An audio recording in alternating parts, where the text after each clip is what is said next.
Apa kata Rasul? Rokaatul fajri dalam hadis riwayat Muslim, 2 rakaat pada saat fajar, bukan fardu, awas, bukan fardu subuh. Salat fardu subuh itu terlalu bernilai. Dalam artian qobla. Apa kata Rasul? Khairum, lebih bagus, lebih bernilai minad dunya wa ma fiha, ketimbang dunia dan isinya.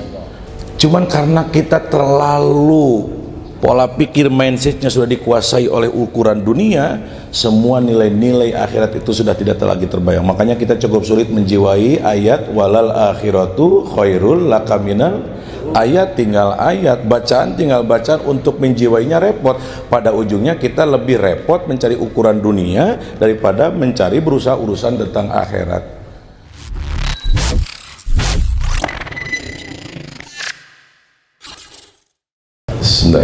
Assalamualaikum ayyuhal musyahidin al-kiram warahmatullahi wabarakatuh. Waalaikumsalam. Alhamdulillahirabbil alamin. Allahumma shalli wa sallim ala asrafil anbiya'i wal mursalin wa sayyidinal awwalin wal akhirin wa ala alihi wa azwajihi ila yaumil amma ba'du. Qala Nabi sallallahu alaihi wasallam, man salaka tariqan ilal ilmi sahalahu Allah tariqan ilal jannah. Sadaqa rasuluhun nabiyul karim wa nahnu ala dzalika minasyahidin wa syakirin walhamdulillahirabbil alamin. Hadirin kaum muslimin wal muslimat, terlebih segenap tamu undangan yang tidak bisa disebutkan satu persatu tanpa mengurangi rasa hormat. Semoga kumpulnya kita pada saat ini menjadi coretan tinta emas saksi nanti di yaumil akhir, dan tentunya pantulan keberkahannya kita rasakan semasa di dunia, sehingga apa yang menjadi hajat, keinginan, cita-cita Allah qabul, Allah ijabah. Dalam surah Yunus ayat 58 Allah sampaikan, A'udzu billahi minasyaitonir rajim. Bismillahirrahmanirrahim. Qul bi fadlillahi wa bi rahmatihi fa bidzalika falyafrahu wa khairu mimma yajma'un. Kata-kata olehmu wahai Muhammad, dengan karunia dan rahmat Allah, fa bidzalika falyafrahu, seyogyanya manusia merasa bahagia, beruntung, senang dan bahagia atas karunia juga rahmat Allah. Wa khairu mimma yajmaun, itu jauh lebih bernilai ketimbang urusan-urusan, terlebih urusan duniawi, sekalipun kita sanggup untuk mengumpulkannya. Tentunya ayat ini mesti kita jiwai, mesti kita resapi, karena pada ujung-ujungnya takut-takutnya kita tertipu dengan urusan dunia. Terlebih dunia itu dinas oleh Allah, wa mal hayatud dunya illa mata'ul ghurur, tidaklah dunia diciptakan kecuali tempat tipuan semata. Intinya kita harus merasa bahagia dengan karunia dan fadl Allah atau rahmat Allah, terlebih yang berkaitan dengan sifatnya ukhrawi ditandai dengan ubudiyah. Kita bisa sholat tahajud, bisa qiyamul lail, bisa sholat subuh, kita bisa berkumpul dalam kebaikan. Ini hakikatnya tidak akan pernah ternilai dengan ukuran dunia. Cuman karena dunia terlalu menghipnotis pola pikir kita, seolah dunia jauh lebih bernilai ketimbang urusan-urusan akhirat. Contoh hadirin, kenapa sebab Allah ciptakan dunia itu terkesan megah, glamor. Kalau dalam penampilan perempuan cantik, laki-laki tampan, pangkat tinggi, jabatan luar biasa, kemudian harta bergelimpangan. Jangankan orang yang memiliki dunia, yang menghayalnya pun, yang bermimpi pun sudah menikmati. Wah asur orang boga anu, wah itu karek ngahayalna geus nikmat tuh. Padahal macam boga sudah mati. Nah, dunia itu kenapa Allah takdirkan, Allah kehendaki seolah bernilai, bukan supaya kita menganggap dunia itu bernilai, tapi untuk tolak ukur, sehingga kita punya barometer, punya anggapan bagaimana bernilainya akhirat. Walaupun pada hakikatnya akhirat itu gak akan pernah terukur. La ainun ra'at wala udunun sami'at wala qalbun khatarat. Tidak ada mata yang mampu menata, tidak mampu hati yang mengungkapkan, tidak ada telinga yang mampu mendengar tentang keindahan akhirat. Apa kata Rasul? Rokaatul fajri dalam hadis riwayat Muslim, 2 rakaat pada saat fajar, bukan fardu, awas, bukan fardu subuh. Salat fardu subuh itu terlalu bernilai. Yang ditafsirkan dalam hadis riwayat Muslim, rokaatul fajri, 2 rakaat sebelum salat subuh. dalam artian qobla. Apa kata Rasul? Khairum, lebih bagus, lebih bernilai minad dunya wa ma fiha, ketimbang dunia dan isinya.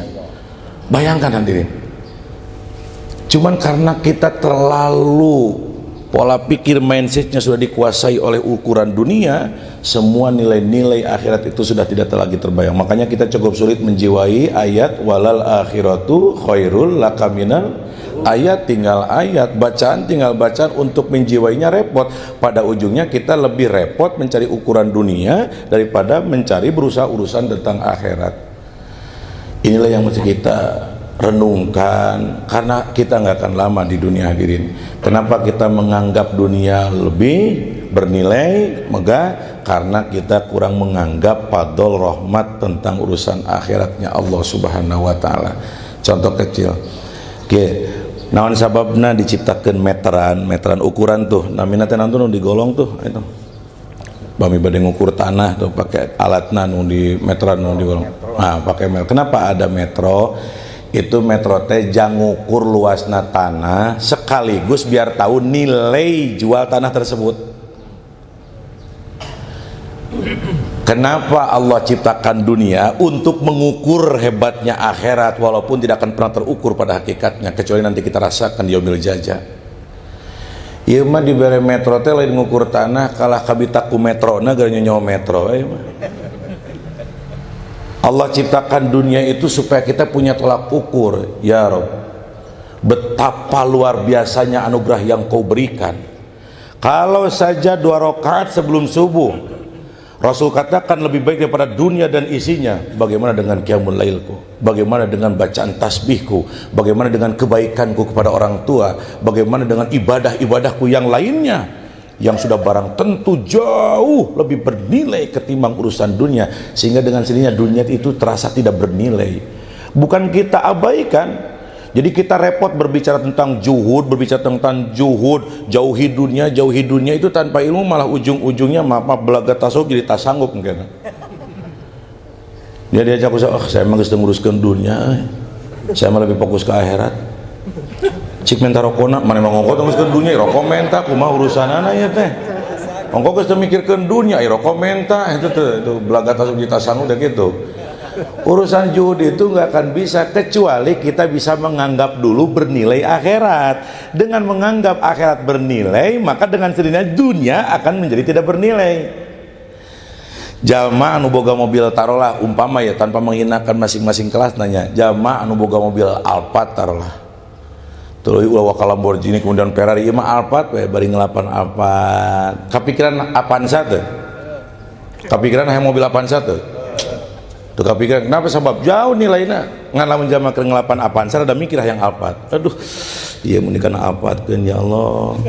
Kadang ulah kana apa jauh teh levelna kan paling benernya kana Fortuner lah rada ningkat kita kana Innova. Orang maaf harusnya jangankan urusan lagi sholat, lagi dunia yang diurusi pun mestinya dia terpikirkan akhirat.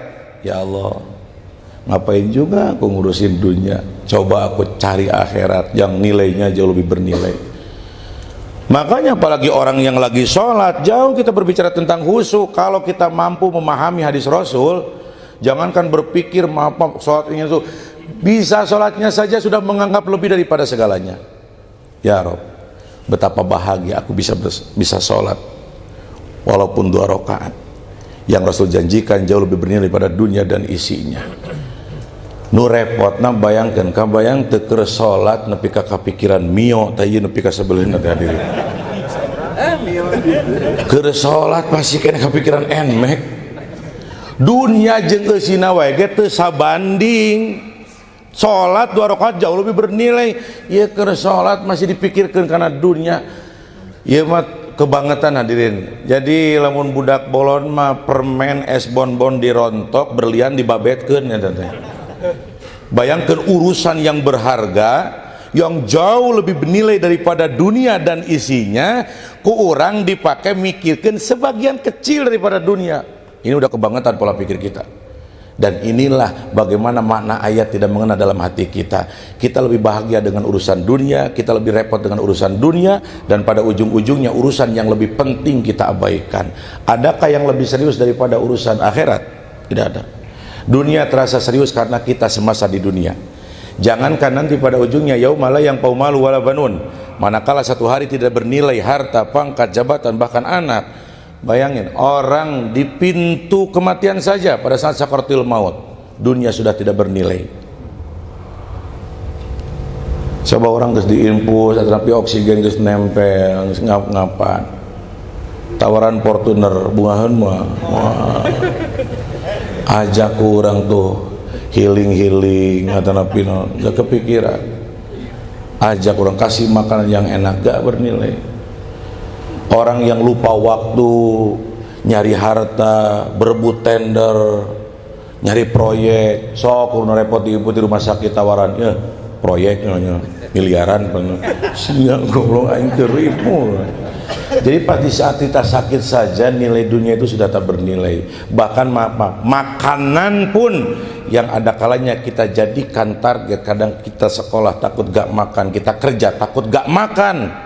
Pada saat kita sakit dipaksakan masuk, kita keluarkan lagi, sudah tidak bernilai, kita muntahkan lagi. Bayangkan hinanya dunia itu kita mulai terasa. Jangankan pada saat kita udah meninggal di akhirat, pada saat kita menjelang meninggal pun, pada saat sakaratul maut, pada saat sakit repot sudah tidak bernilai, gak kepikiran lagi.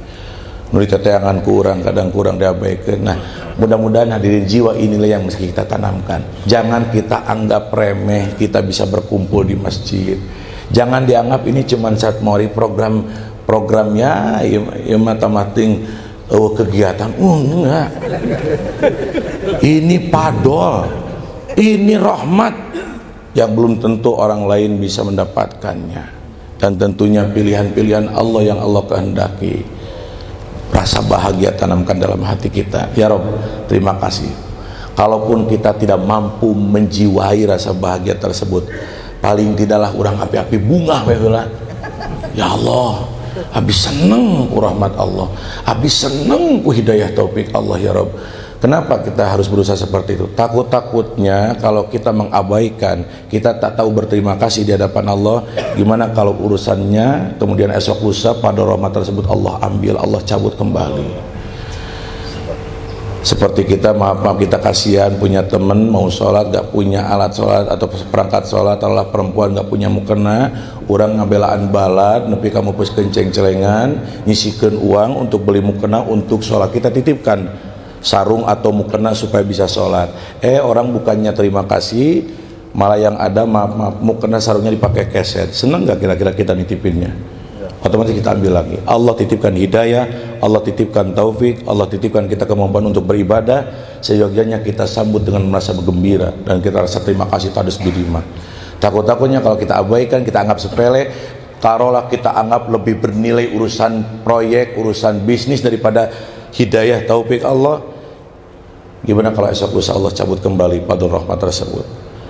Oke lah bisnis kita lancar, tapi amaliah ibadah kita hilang pada diri kita.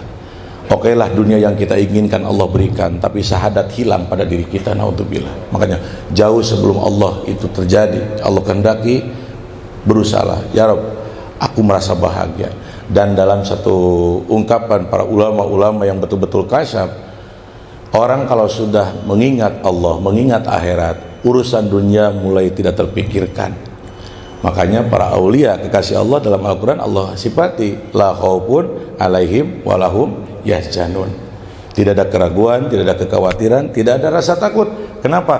Karena yang menjadi prioritas rasa takut, kekhawatirannya itu urusan akhirat.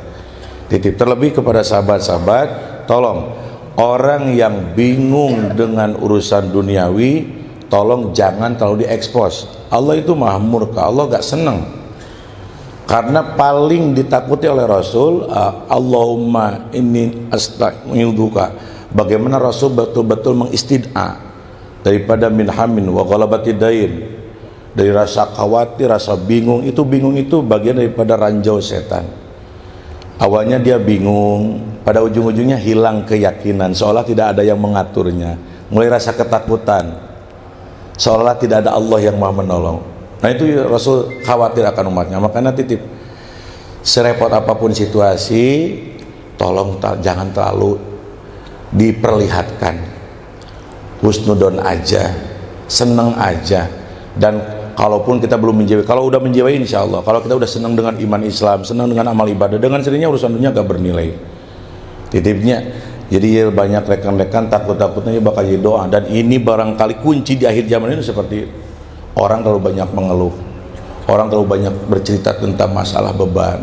Bukan masalah musyawarah yang dia larang, cuman kalau terlalu kebanyakan pada ujungnya seolah kita meremehkan pertolongan Allah.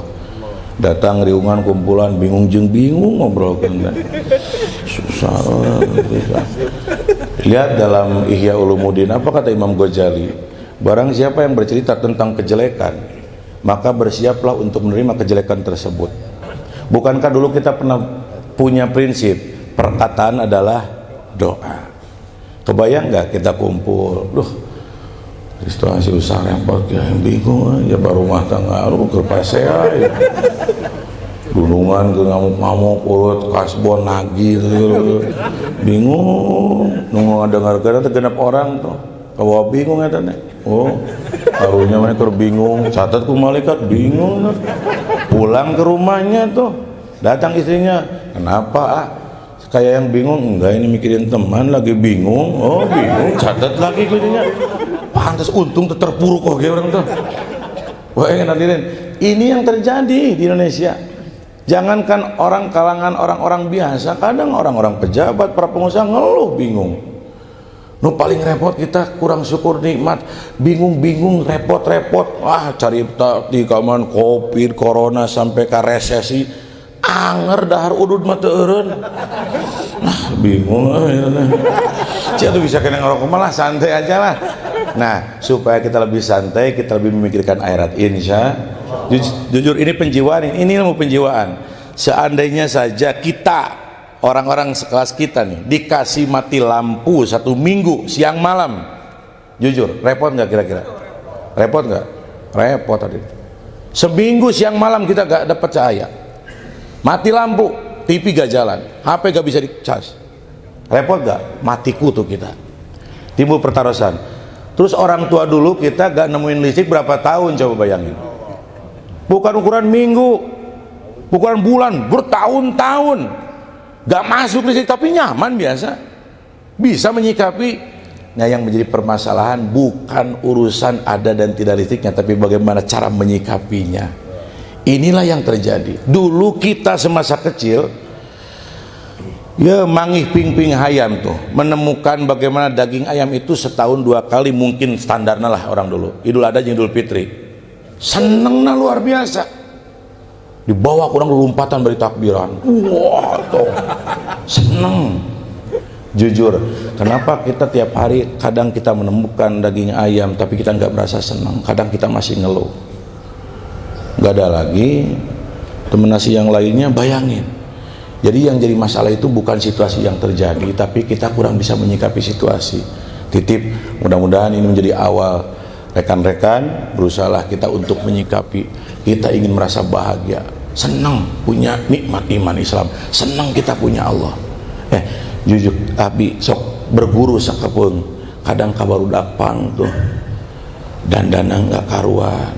Abi itu bisa menghina. Nawan sahabatnya dipikir kok kenapa ketenangan batin malah dimiliki oleh mereka.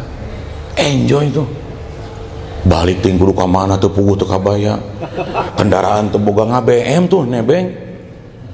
Pulang bisa enjoy, tenang. Kawasan sih gak keluhan dah. Jarang nepak tarang budak pang, enjoy gitu woy. Abi lain nganjur genjara di budak pang ya jemaah BS. Ngan ieu teu ngarti tukang berjamaah salat subuh masih luh lah kene teu ngarti. Motor bensinan ke biar karep update status hampura bensin nah. Cemen. Kita senang dengan padola Allah. Kita syukuri. Mudah-mudahan dengan kita menganggap sesuatu yang bernilai, maka sesuatu yang tidak bernilai mulai tampak tidak bernilainya. Dunia dengan sendirinya akan dikesampingkan, seolah urusan dunia itu nggak begitu bernilai, karena kita punya urusan yang jauh lebih bernilai. Ingat hadirin, dunia itu sementara. bagaimanapun akhirat akan kita hadapi. Cuman repotnya untuk memahami tentang kesementaraan dunia itu nggak akan pernah terasa kecuali dengan dzauqiyah, ilmu rasa, betul-betul kita memahami tanpa niat menggurui. Mudah-mudahan ini menjadi awal fadl rahmat Allah yang kita syukuri, dan kemudian la azidannakum, Allah tambahkan karunia fadl yang lainnya. Allah berikan kebahagiaan kita dalam beribadah. Kita merasa cukup bisa beribadah di hadapan Allah, sehingga ibadah kita jauh lebih ikhlas. Kita gak berpikir dakwah kita berdampak atau tidak di Tasikmalaya. Kita gak berpikir apakah doa kita ijabah atau tidak. Kita gak berpikir apakah ibadah kita berdampak akan mendatangkan keberkahan atau tidak. Enggak berpikir. Kita bisa ibadahnya saja sudah menjadikan satu nugrah nikmat di hadapan Allah Subhanahu wa ta'ala. Tanpa niat menggurui, tanpa niat, maaf hadirin, jauh boleh jadi hadirin lebih paham tentang ilmu agama. Semoga Allah kasih hidayah taufik. Allahumma nawwir qulubana binuri hidayatika kama nawartal arda binuri syamsika abadan abada. Wasikum nafsi bitaqwallah. Allah yahdina ila sabilil haq. Wassalamualaikum warahmatullahi wabarakatuh.